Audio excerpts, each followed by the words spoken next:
Evening, everyone. This is Josh here with Big Slick, and we're going to be doing another tier list video. Now, last month I had done one for the Final Gals of Horror, so I thought it was only fitting that I'd do one for the monsters and villains of horror.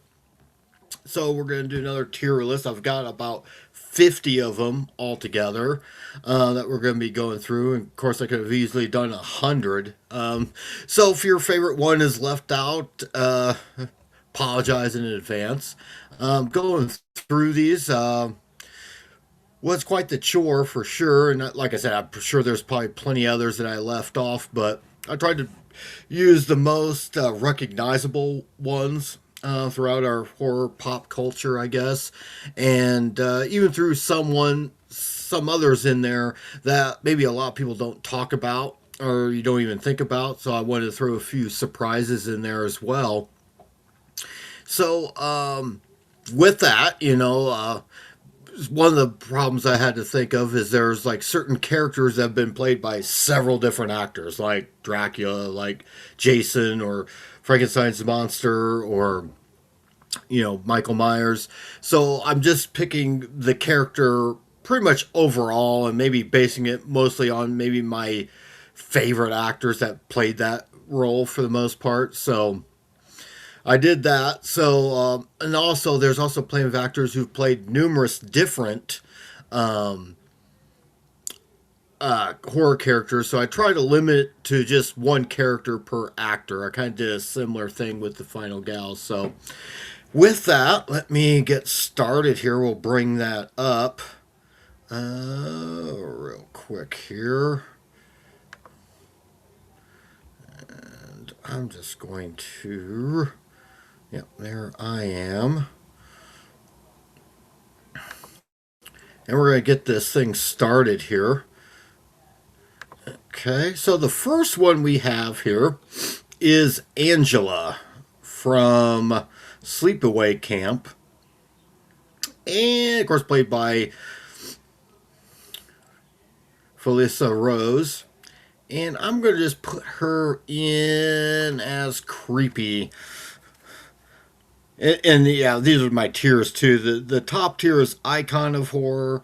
Then we have Next Level Evil. I mean, this character is like pure evil, but not quite iconic for me anyway. And this is once again based off my own opinion. Okay, you may disagree with some of these and may agree with some others, but that's just the way it goes. Creepy is just pretty much middle of the road. They're good. They're creepy enough.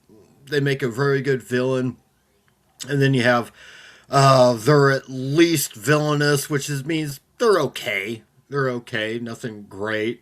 And then the bottom tier is I could take them in a fight, which basically means I consider them a very weak character, not just physically, but personality wise. So there's only a couple that'll probably hit there. But, Angela, you could be debated whether or not she's even a real villain. She's kind of a victim of circumstance, kind of a little bit, but does do some pretty heinous kills when it's all said and done. But she's not quite the icon for me that she might be for others, but I could definitely put her in as creepy.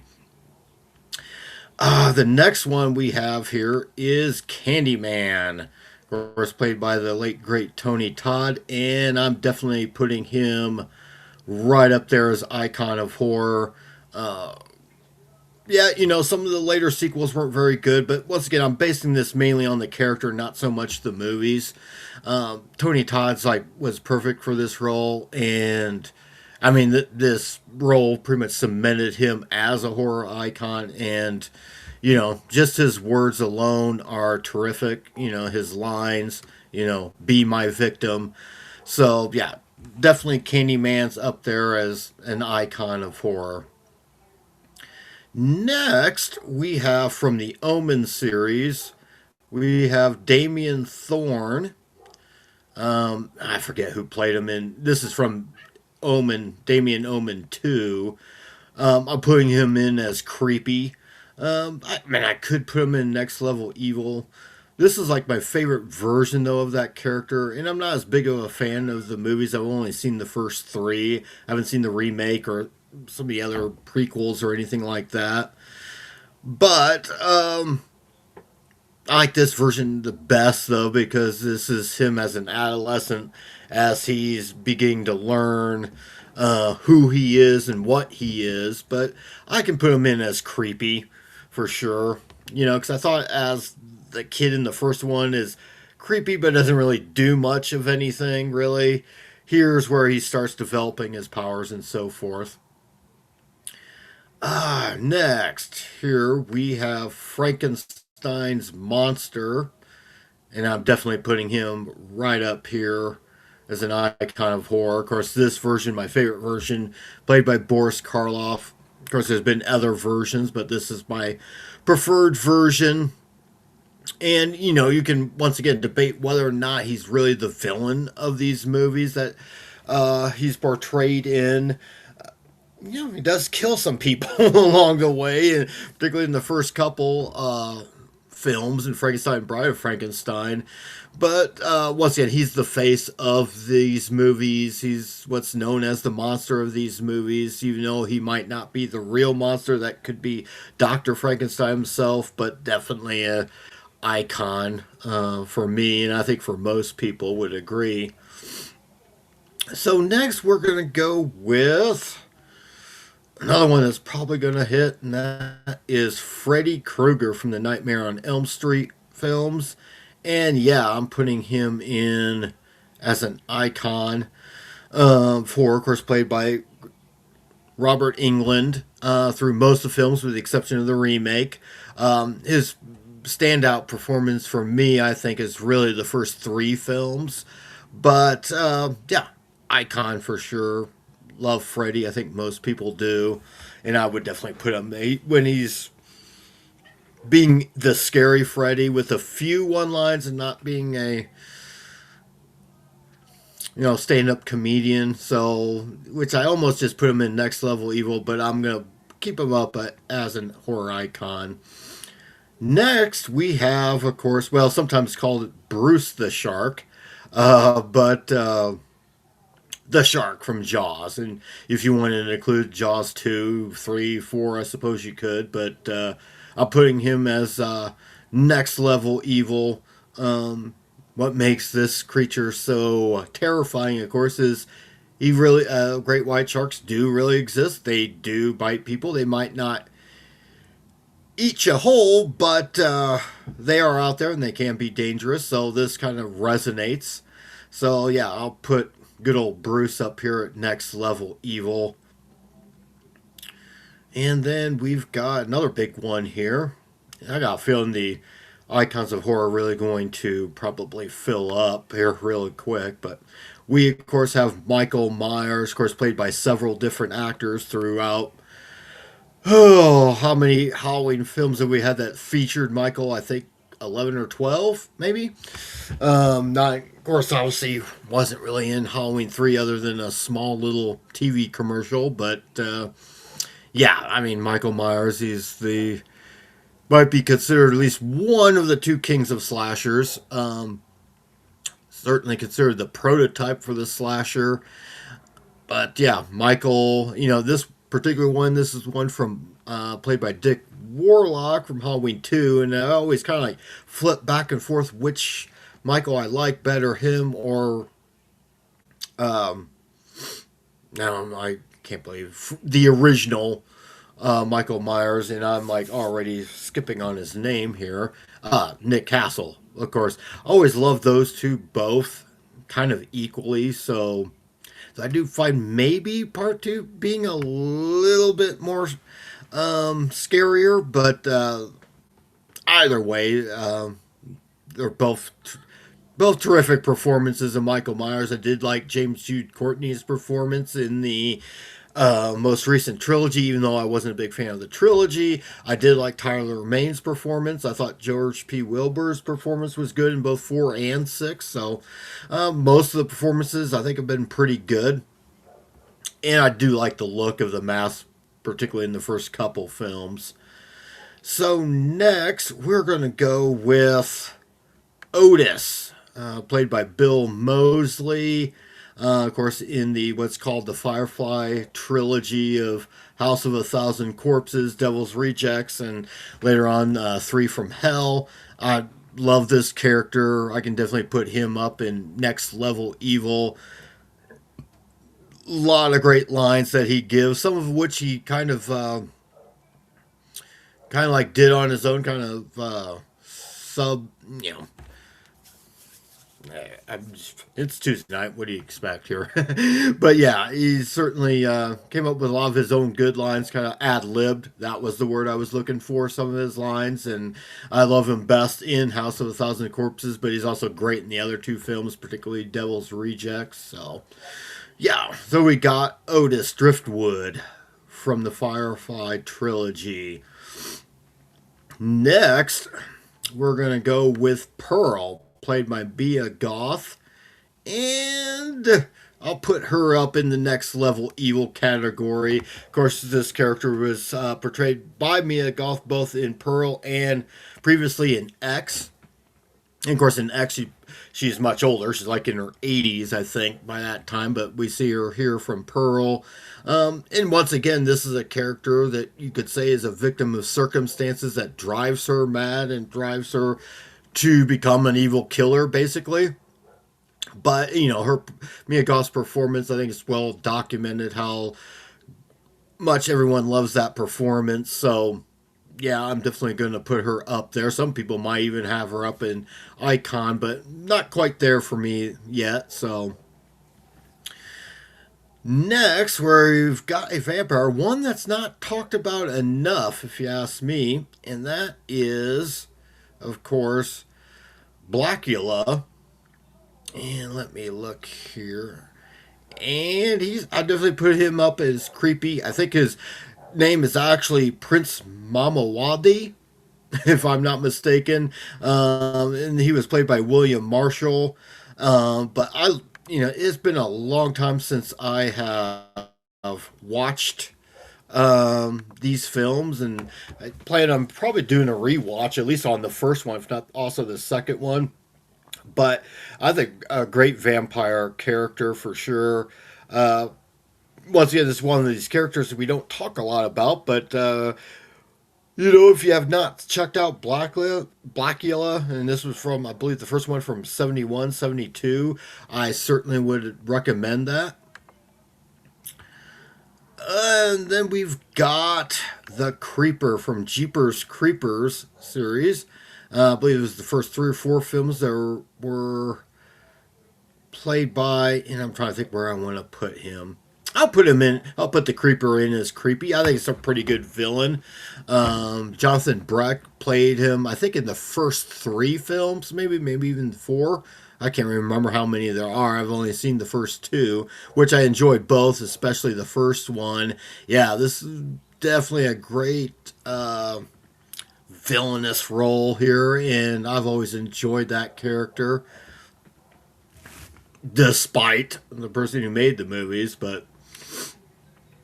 And then I'm going to do another vampire that not a lot of people talk about, and that is the character of Valak from John Carpenter's Vampires, 1998, played by Thomas Ian Griffin.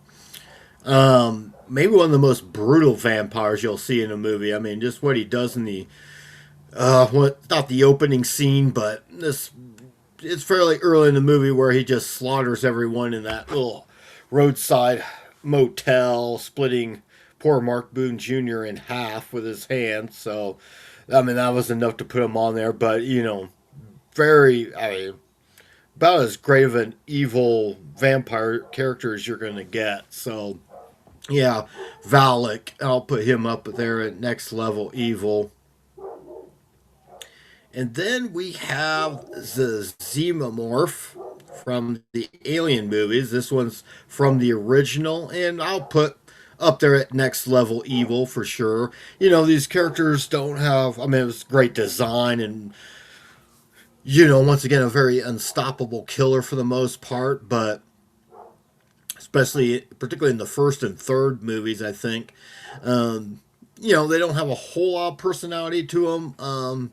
Really the movies, it's really about normally the characters themselves and the atmosphere, and I guess you could say the villain or the monster is kind of somewhat secondary, but it's a character we all recognize. So yeah, I'll go the Xenomorph there. And then we got his, basically the Xenomorph's main enemy, as it would turn out, and that's the Predator. I know they technically have a name for it, but I can't pronounce it. I'm not gonna try. And this is a character I've always loved, a little bit more than the Xenomorph. That's why I'm putting him up as an icon for me, because this character does have a little bit of a personality to him. They do have like a kind of a code that they abide by, and I like their way of, way they stalk their. In a lot of ways, it's kind of like a alien type of slasher, really. The way he stalks his prey one at a time. Most of the time, not all. Sometimes he has to take out a whole bunch of people at once, but that's all right. Predator, at least in the first two films, was played by the late Kevin Peter Hall.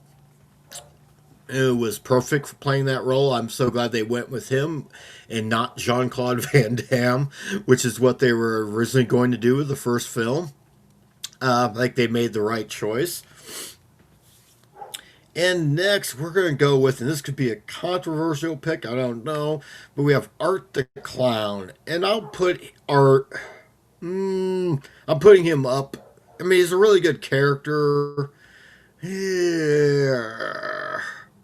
But I'm going to put him in as creepy, for sure. I mean, he can pull off some really heinous kills, for sure. Some of the more inventive ones. But after a while of watching one of these films, for me, I sometimes get a little bit bored, believe it or not, just because, okay, we get it. He can, like, mutilate people with the best of them. After a while, it kind of weighs on me a little bit, but still a great character and a great performance by David Howard Thornton. So yeah, I'll put Art up there. It's creepy. And to go from one killer clown to another, we have Captain Spaulding, played by the late Sid Haig, also of the Firefly trilogy. And I'm putting him also up in Next Level Evil, mainly because of his personality and for some of his great lines as well. The beginning of House of a Thousand Corpses alone won me over for that entire movie and won me over on that character. Let's see here. Let me think here. Who should we go with next here? I'm just going to look up here.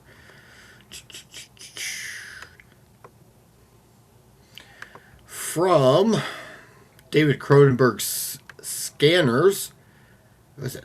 Derek, played by Michael Ironside. And I am going to put him here in the creepy level. Let me go back here real quick.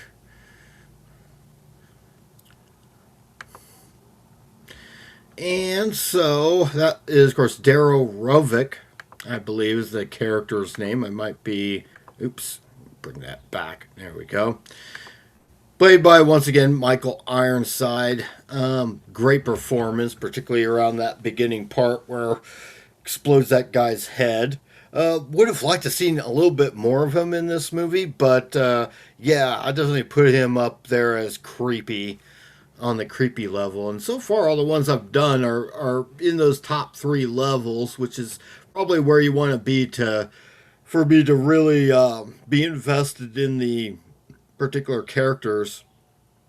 And we have another icon already, and that's, of course, Count Dracula. Of course, I couldn't decide between either one. Well, technically, I do like Christopher Lee a little bit better, but Lugosi is synonymous with the role. You know, Lee played him like, I think, 10 times, and Lugosi played the character twice, but still, I mean, this is the character that brought me into horror in the first place. I've always loved the character for the most part. Depending on who's playing him, I think Lugosi and Lee are the two best, though I did like Frank Langella's version of the character in '79, as well as Oldman's version of it in Bram Stoker's Dracula, uh, directed by Francis Ford Coppola. Hell, I even like the version, I forget the actor's name, in Argento's Dracula, a movie that most people don't even like, but that was a movie I really enjoyed. So, but the Dracula films amongst my favorites, and certainly the character is as well. This might be one of my more controversial picks, and that is Ghostface. And I am putting him here at the bottom. I could take him in a fight. I don't know. I don't find this character to be really all that scary, all that menacing. Yeah, he could do some really good kills, but push comes to shove, if I meet this character on a street corner, I could probably, you know, whether or not he has a knife or not, if I got at least some sort of weapon, I can pretty much take him. And I don't think he's an overly brilliant character. He's kind of a bit of a klutz, I think, for the most part. I mean, he might have some good lines here and there, but yeah, I just kind of a weak villain monster for me when it comes to horror. So I know a lot of people love Ghostface, and that's great, but I'm just not one of them. Next, played by Jack Nicholson, we have Jack Torrance from The Shining. And it's a great performance. Yeah, I can put him up there as an icon of horror for sure. Of course, he just starts off. I mean, you know, right from the get go, there's something wrong with him, which is very much unlike the book or the miniseries Betrayal. But Nicholson does such a great job with that role. So, yeah, I could definitely put that character up as an icon of horror. And I even like the Steven Weber version of the character in the miniseries, which a lot of people don't really like, but I was a fan of it. And next we've got one, of course, from Hellraisers 1 and 2, Julia Cotton, played by Claire Higgins. And I'm trying to think where I want to put her. Yeah, I will put her up in Next Level Evil. She's really the main villain when you think about it of those first two movies, and you know she even says it in part two. She goes from being the wicked stepmother to the evil queen, which I think is very poetic and is very true. She does kind of become almost the queen of hell when it's all said and done. So yeah, I think she's a big part of the success, I think, in the popularity of those movies, and certainly a big one on me for sure. So yeah, I'll put Julia Cotton up there at the Next Level Evil for sure.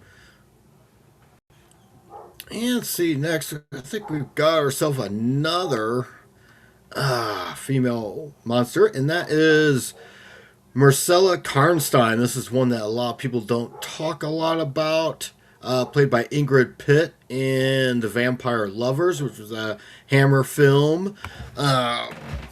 Female vampires always seem to land really well, and she's probably one of my favorites. Of course, she goes by two names. It's either Marcella Karnstein, which is, I think, kind of like an alias, but it's really Carmela Karnstein.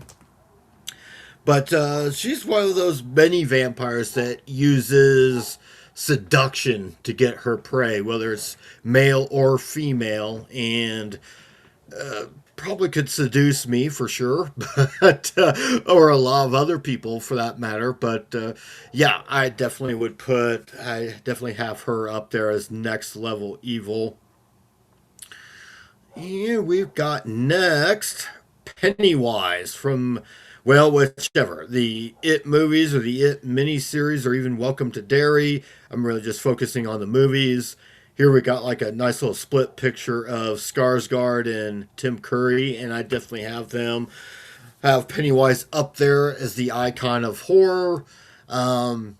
Any type of creature that can be that has children as their main targets is always makes the story, I think, in the movie that much more scarier, especially when it's from the kids' point of view. That's why the first half of it is always better than the second half, I think. I think it's far more compelling when you look at that. And so, yeah, so we've got Pennywise, and I like both versions too, whether it's the Tim Curry version or the Skarsgård version. I think both are terrific. So next on the list here, we're going to go with Russ Thorn from Slumber Party Massacre. And I gotta be honest, I do really like the movie. A lot of it for the themes, a lot of it for some of the visuals. Um, but he's really, I don't know, I could take him in a fight. I mean, he's just kind of a weak character, I think, for the most part. And maybe that was the point, I don't know. But I often wondered, I'm pretty sure back in 1983 they did not have, and I could be mistaken, battery powered drills. So either he had a gas powered drill or that thing had one really long extension cord or something, the way he was able to maneuver from one end of the house to the other. But I mean, I suppose he's okay, but he's definitely the weakest part, I think, of that whole movie. There are some good kills. I don't know, maybe I'll put him up at least he's villainous. I'll give him that. I'll be nice. I'll put him up in that category, but next, another classic, and that's The Phantom. Of course, in this one from Phantom of the Opera, played by Lon Chaney, the master, one of the first horror icons, and a master not only as an actor but as well as makeup effects, which he did all of his own. This is a movie that I love more and more every time I do watch it. And I typically watch this movie about once a year. And he's just such a terrifying character and maniacal. You know, sometimes he's portrayed in some of the other movies as being somewhat sympathetic, and maybe he is slightly here, but he's just unrelentless and just so very devious. And that's what I think I like about the character and the performance. Then, coming another little creature that we've got here, and that is The Thing from, of course, John Carpenter's The Thing. And really, when you think about it, once again, I'll put him definitely next level evil, because we're looking at a character that's, you know, really The Thing is really the paranoia and untrustworthiness of everyone there, all the other characters. The Thing is just there in the background, becoming one of them at a time, or even several at a time. But you know, it's just such a very dreadful creature, and you know, just kind of lurking within us. And it's great special effects too on this creature. It's not, like I said, it's more of just a creature than it is a character, much like the Xenomorph, but can do a lot more. So yeah, I would definitely have to put him up there. The Thing, him, her, they, it, whatever, up there at the next level evil category. Next, then we're gonna have another one, the final part of the trio that makes up the Firefly trilogy, and that's Baby, played by Sherry Moon Zombie, and I'll put her up in the creepy level. I think she does a pretty good job, a fine job. I still liked her performance best in House of the Thousand Corpses, but she was still great in Devil's Rejects. I think she's still kind of maybe, I won't say overshadowed, but I still have always liked Otis and Captain Spaulding a little bit better. But I do like her as a character, and we were coming into an era where we probably needed another female killer in a horror film, even though she's just one cog of those three. Really, more than that when you consider the entire family, particularly in the first film. But yeah, I'll put Baby up there as creepy. Another one, this could rile some people up. We have Chucky. I almost was going to put him at the bottom because, after all, it's a 2-foot doll.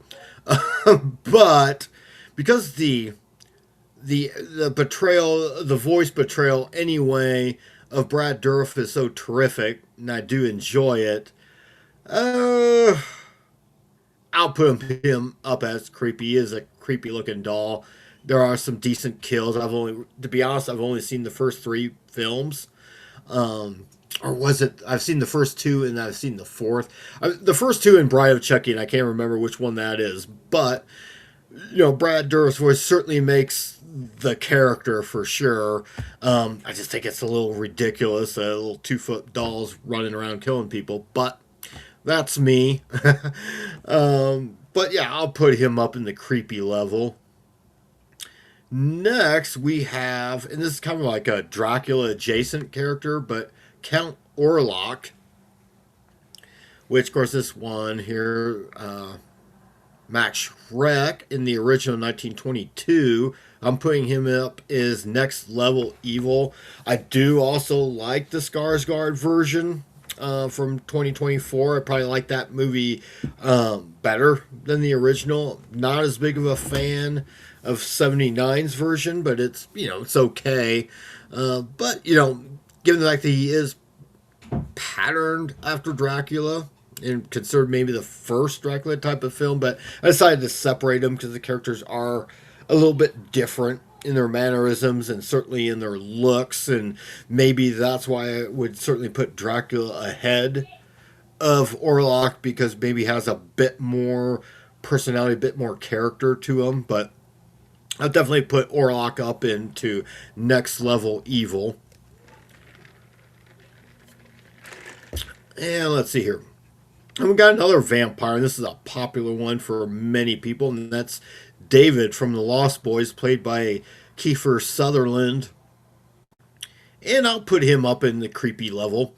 I mean, I will admit, I personally like my vampires to either be very gothic and seductive, like, Dracula or Marcella Karnstein or even Orlok, or completely brutal and monstrous like Valak. So whether or not I like him as a biker gang punk, I don't know. But the character worked for me. I do enjoy the character. I think Kiefer Sutherland does a great job playing that character. So I'll definitely put him up in the creepy level. And while we're at it, let's do a couple more vampires. And we've got Jerry Dandridge, played by Chris Sarandon in Fright Night, and I am putting him up as an icon of horror. He's the type of character, I don't know if I know a female horror fan who probably doesn't have a thing for this character, even though it's probably be against their better judgment should they actually meet someone like this in real life, but perhaps they think it was worth it. But yeah, it's a great character, and Chris Sarandon does a terrific job playing that character.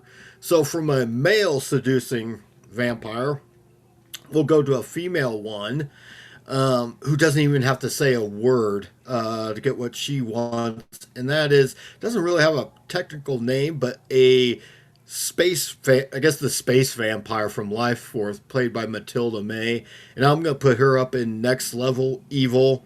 I would put her almost up there as icon if they had given her a little more to do, and by that I mean I just always wanted that movie to be a little more brutal than it was, but I do enjoy her performance for a few different reasons, but she actually plays the character really well, clothed or not.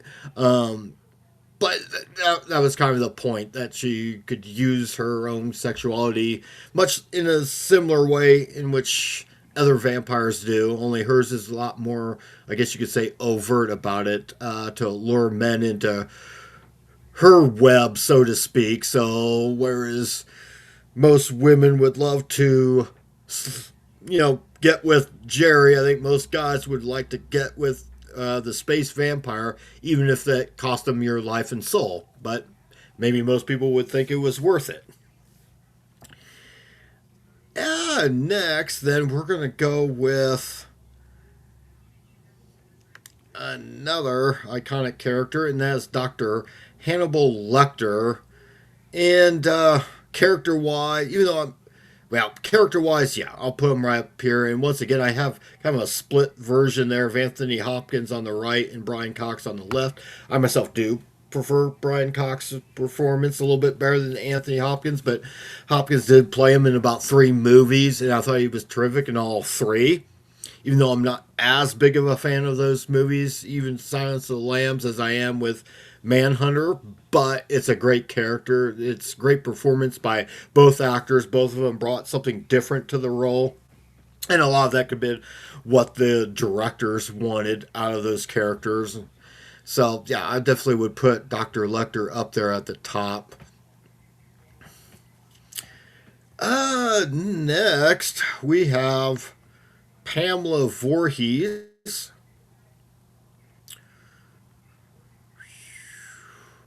And of course, she's the one that starts it all for Friday the 13th. I definitely would put her in as an icon for me. Because even though she's only really in the first film as the killer, her legacy kind of plays on throughout the series. And does such a terrific job, too, in that film. Of course, she was played by none other than the late Betsy Palmer, and she does a terrific job in that role. It's a role that she's really only in for the last 10-15 minutes, but she makes it count. So, yeah, I really enjoy that character. So, yeah, we'll have Pamela Voorhees, and like mother, like son, of course, we would have to have Jason Voorhees, who carries on the tradition of his mother, like any other good son would. So, I mean, there's not much to say. Of course, we have all kinds of different actors who have played Jason throughout those movies, and everyone's got their favorites. Like this one here is from part 3 that we see. So, Richard Brooker, who's probably my 3rd favorite overall, maybe behind Ted White and Kane Hodder, but I think every actor that's played Jason has all done really well and tried to at least bring something different to each interpretation of that character. So there's not enough. I don't think there's anybody, even non-horror fans, know who Jason is. So yeah, he's definitely up there as an icon for me. Next we have Billy from the original Black Christmas. And, I could also think of Billy in the 2000 remake. Definitely on the creepy level. We don't get as many maybe bloody kills or something as some of the other villains, but we don't necessarily need to have that all the time. And just his presence within that house is creepy enough. I don't know if I would quite put him up to next level evil, and I wouldn't have him up to icon of horror, but his presence within the film is definitely felt throughout. So I'll always put him in as creepy. And see, who do we have here next? Who is that? That is... Oh, Cropsy, of course.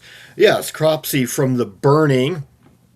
Once again, I put him up as a very creepy villain. Perhaps had they done a sequel or two, I might have elevated him a little bit higher. And maybe that's not fair. Maybe that's fair or unfair to judge it that way, but sometimes when you have sequels, a character can build over time. But I think just as a one-off, he's terrific, and I can definitely put him in the creepy level. As we can see so far, it looks like most of these villains are going to at least be creepy or above, but yeah, I'll definitely put him up there. Next, we have the Wolfman, and I'm certainly thinking of the original one from 1941, I think it was, played by Lon Chaney Jr., son of Lon Chaney, and I'll definitely put him up to next level evil. A great monster, great effects. Does really good with what they were allowed to do back then in the 40s. And played greatly by Lon Chaney Jr., who's also great playing his alter ego, Lawrence Talbert, or Talbert. So yeah, I don't wouldn't quite put him up as high as icon as some of the other monsters of that era, but I'll definitely put him up to the next level evil category. Next, I'm gonna have Victor Crowley, and I'm putting him in. Ooh, I'm putting him up in icon. I love this character. He's an icon for me anyway. I think the Hatchet series is a very underrated series, and talked a little bit about it. Maybe I'll have to do a article and video on the series as a whole, but I just love the pure brute force of this character. And once again, I'm kind of like bending the rules a little bit as far as one character per actor, because obviously Kane Hodder did play Jason in a few movies, but Jason's a combination of several actors. When it comes to Victor Crowley, we know him strictly as Kane Hodder. I just love just the pure brute force of this character, and to be honest, I mean, I just love the kills. Great killer. If you haven't really checked out the Hatchet series, I would highly recommend it. First one came out I think in 2006. But I would highly recommend watching those films, particularly if you're a fan of 80s slasher films. Definitely check it out. Next, we have The Fisherman from I Know What You Did Last Summer. And I will put this character up as creepy. I did really like that character. Wasn't as big of a fan of the movie or the first couple of movies itself. I did like the characters. Probably why I probably like those movies a little bit better than Scream, which was kind of like the movie that probably spawned a movie like I Know What You Did Last Summer. Just mainly because of the villain. I just thought he was a little bit more brutal, or had a little bit more aura to him. A little bit more frightening, I think. So I'd put The Fisherman up there in the creepy level. Starting to wind down here, so we're getting closer. Now, I could pick one character for Vincent Price. Now, Vincent Price is one of the most legendary actors there is in horror. And there's so many I could do a Vincent Price tier list. But I end up picking his character from Mask of the Red Death. Yeah, it doesn't matter. We'll just put him right up here.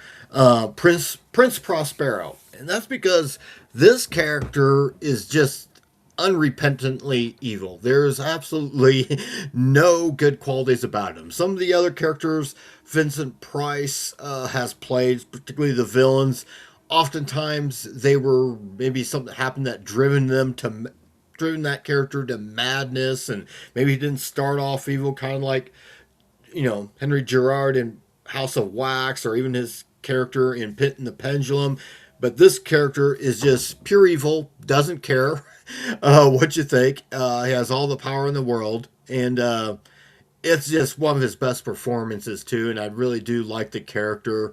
There's just no redeeming qualities about him whatsoever, which I kind of like that. I sometimes like that when villains are just, they are who they are. They're just pure evil, and he definitely reeks of it. So, yeah, I definitely have Vincent Price's Prince Prospero from Mask of the Red Death. Another movie, if you've not seen, you should certainly check out.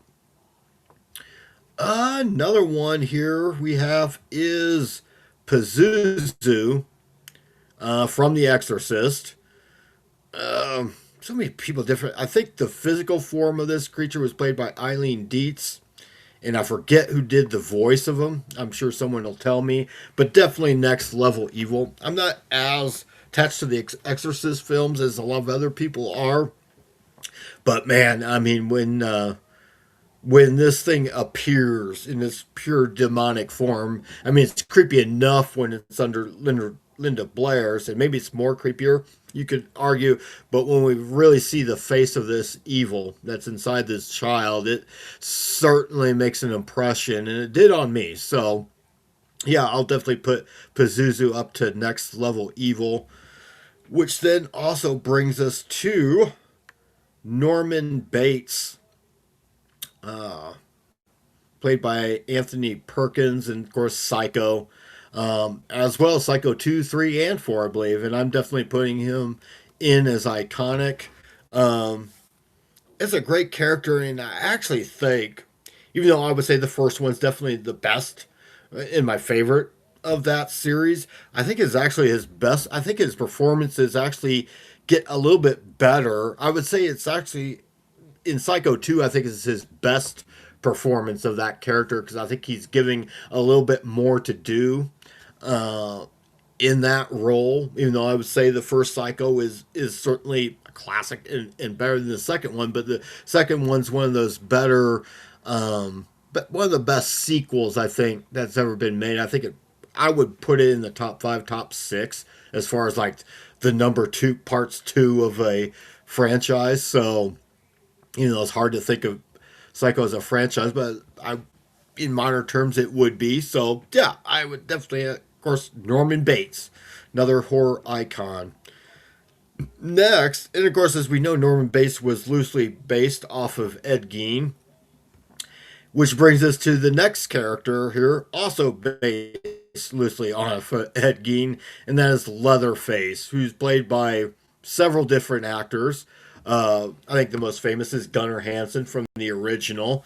There's nothing. I mean, we're talking about someone who likes to wear the skin of people's faces or actual faces as a mask, or makes it out of people's various different living tissue, shall we say, and likes to cut people up and they cook and eat them along with his family. So, yeah, a character that even when the some of the later movies aren't as good, obviously, he normally makes the film for what it is, and he's basically the main attraction. So as long as they get Leatherface right, the movie's normally always watchable, enjoyable, and it's a character I enjoy too. It's like, if you just stay away from this guy's house or just stay away from that town, you'll be okay. But yeah, people just don't learn. And let's see here, another character. And where are we going to put him in? It's a character I really adore because I remember reading the book, Washington, and that is the Headless Horseman from the Legend of Sleepy Hollow. Of course, this version right there, coming from the 1999 Tim Burton film, which, when he doesn't have the head, is played by stunt actor Ray Park, who had also played Darth Maul. I think that same year he played in Star Wars Phantom Menace. But with the head, it's Christopher Walken. Either way, I just love the menacing relentlessness of this character. And of course, there's been a few other versions, including a TV version that came out in 1980, 81 that starred Jeff Goldblum. It's hard to find, but if you ever see that, can find that version with Jeff Goldblum, I would highly recommend it. But yeah, the Headless Horseman, I've definitely put him up in next level evil. And another one that would put that in is the Invisible Man. And this one's, of course, from the 33 version, I think. And I'm putting him also up there in next level evil department, played by Claude Rains.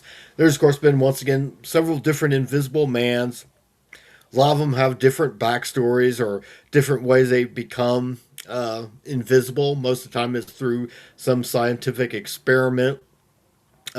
This is my personal favorite. I kind of consider Hollow Man to be a remake as well. Of course, you also had the 2020 remake came out a few years ago, but this is my favorite just because he just goes so mad and does not hold back. Claude Rains plays that character terrific, and it's probably why I like Hollow Man a little bit better than the most recent remake, because I thought Kevin Bacon's character was a little bit more in line with Claude Rains' performance. So, but yeah, I'd put the Invisible Man up there in next level evil.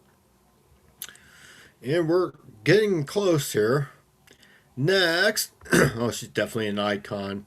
And that's the character of Princess Asavajda. A lot of people might not know this. Is played by Barbara Steele in, I gotta like, hold on, we're putting her up higher because I just love this character from 1960s Black Sunday. Uh, yes, Asa Vashta. She's like a witch, part vampire who gets, you know, condemned to death to gets the iron mask put on her face with the spikes in it from her own brother. She's They're gonna burn her, but then it rained, so they just had to put her in a tomb.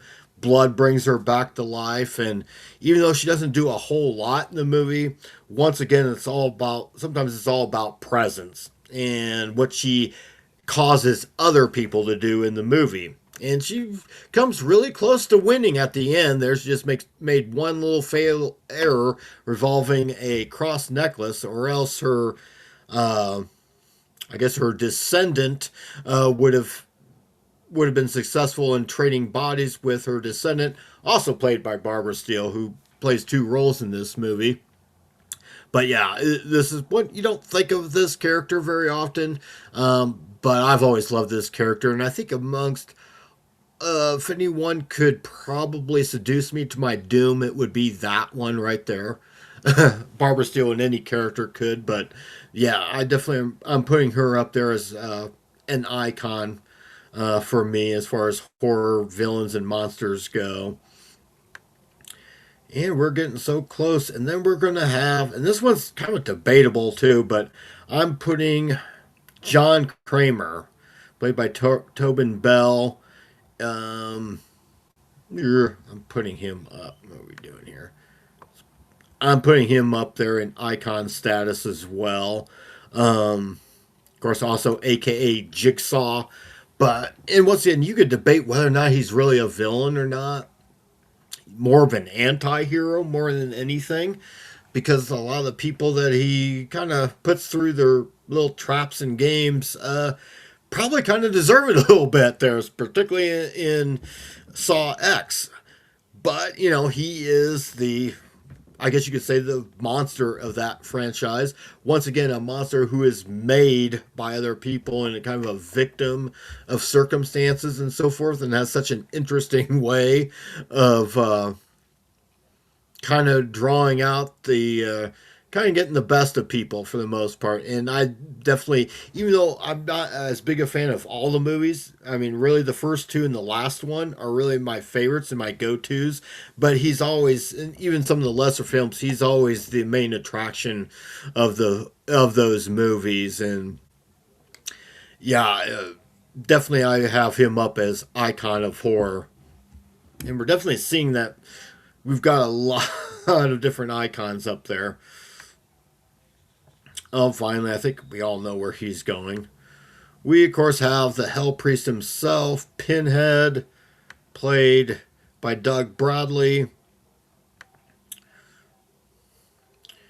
From the Hellraiser films. Of course, Doug Bradley played him in the first 8 films.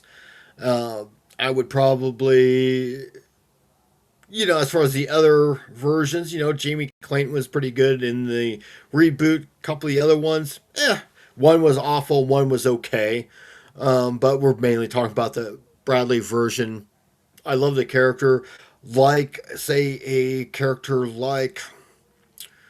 say, almost kind of like a very like figure in a way that he's very poetic, very general-esque, and it seems that might be a theme with a lot of Clive Barker's villains, because he's certainly very similar in a way to Candyman. He kind of becomes a monster, whether by his own doing or not. And even though he's, once again, maybe more of an anti-hero in the first 2 films, he definitely steps into the role as being a true villain, definitely by parts 3 and 4. And I just love the performance by Doug Bradley. I could go on and on, but I already have in several episodes, I'm sure, in the past. So, yeah, I mean, obviously, Pinhead's an icon for me. And then we get to the last one here, and that is the Tall Man, played by Angus Schrimm in the Phantasm movies. And I'm definitely putting him next level evil. Whether some of the movies work for you or not, I love the first 2. After that, they kind of go downhill. but still, I can watch the later sequels just because of him, just because of that character. It's such an interesting, kind of a unique character, really. I'm surprised we haven't seen more characters like this. You know, someone who works in a funeral home, basically an embalmer for the most part, or a mortician. You would think you'd see more villains like that, because that is a very creepy setting to begin with, and this character really is just perfect for the tone. And Angus Rim does just an excellent job of playing that character. So that's when I always put up in Next Level Evil. So there we go. We have them all here. Um, Thank you for watching. And I'm curious. I'm sure many people probably disagree with some of my choices. But there are probably some people that might have some of their favorite monsters that didn't quite make the list. So feel free to chime on in the comments. I respect everyone's opinion, so I could see where some people might have some characters down lower or some up higher. But that's what's great about horror. We all have our own opinions and our own points of view on things, and we don't have to like beat each other's brains over it either. So, which is unlike your typical Star Wars fan sometimes. But anyhow, that's going to be it for tonight. And let me go ahead and remove this. So I'm glad everyone liked. Oh, what? Thank you for everyone who watched the video. I hope you enjoyed it. And yeah, put in your comments who were some people you would put in there, who would make your top tier, who would be your bottom tier. But until then, we will see you next time. And thank you again for watching. Good night, everyone.